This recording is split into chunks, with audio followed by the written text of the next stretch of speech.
tasting some great value German Riesling right now. Welcome back to Drinking It In. I am your host, Chris Casara. We're here to help you know more and drink better. And today we're doing another amazing value wine, under $15. And this one is a German Riesling from the Hasselbach vineyards. I realize I said we are gonna taste a value wine under $15, German Riesling.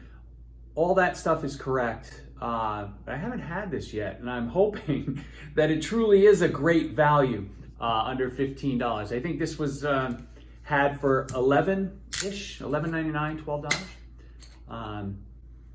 And somehow, the German Riesling is still so reasonable, and I think part of it is that it's not really that well understood, and also that it's really hard to interpret the wine labels in a lot of cases.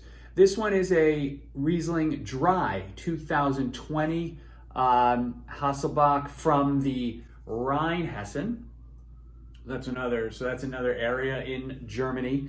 Not one of the most well-known, or not one of the ones that I've had the most experience with. I've had more Rieslings from the Mosel and the Pfalz region, but I think dollar for dollar, like Riesling from Germany is perhaps the best value in the world.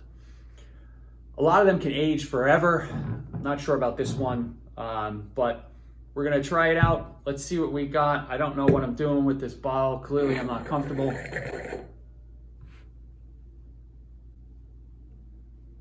Textbook Riesling. A bit rubbery, some wet rock.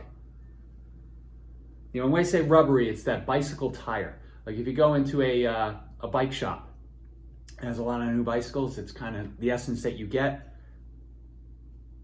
This one has a lot of tart apple as well. That's what makes Riesling so much fun. It's just you kind of get all these weird smells or weird aromas. Aroma's a better word to use. A little, there's an herbal essence coming out of this one too. Not so typical, but it's there, like a tarragon type of herb.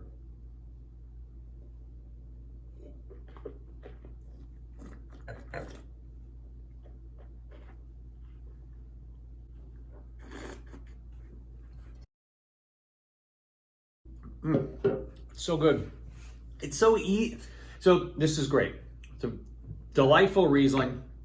Not the most complex Riesling that you're ever going to have, but a really good one. And at the price, it's just stupid, right? These should be priced higher, closer to the $20 mark. This one is 12% alcohol by volume, which is actually a little bigger. It's a little big for Riesling. Sometimes the Rieslings are even under 10%.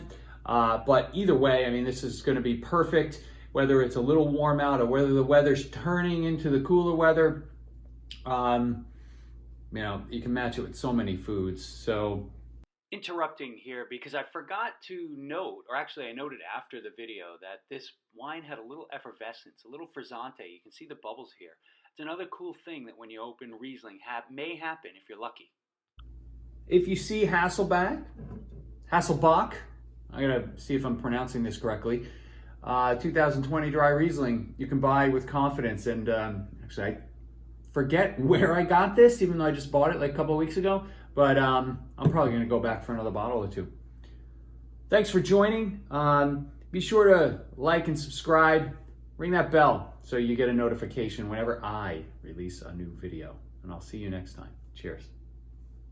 Hey, it's Chris. I wanted to thank you for joining. I appreciate all of the love that people have been giving this channel over certainly the most recent months.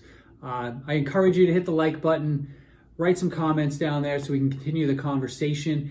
And I've put a video, a playlist up here for your enjoyment because I know you'll get some value out of it. And I look forward to seeing you more and more.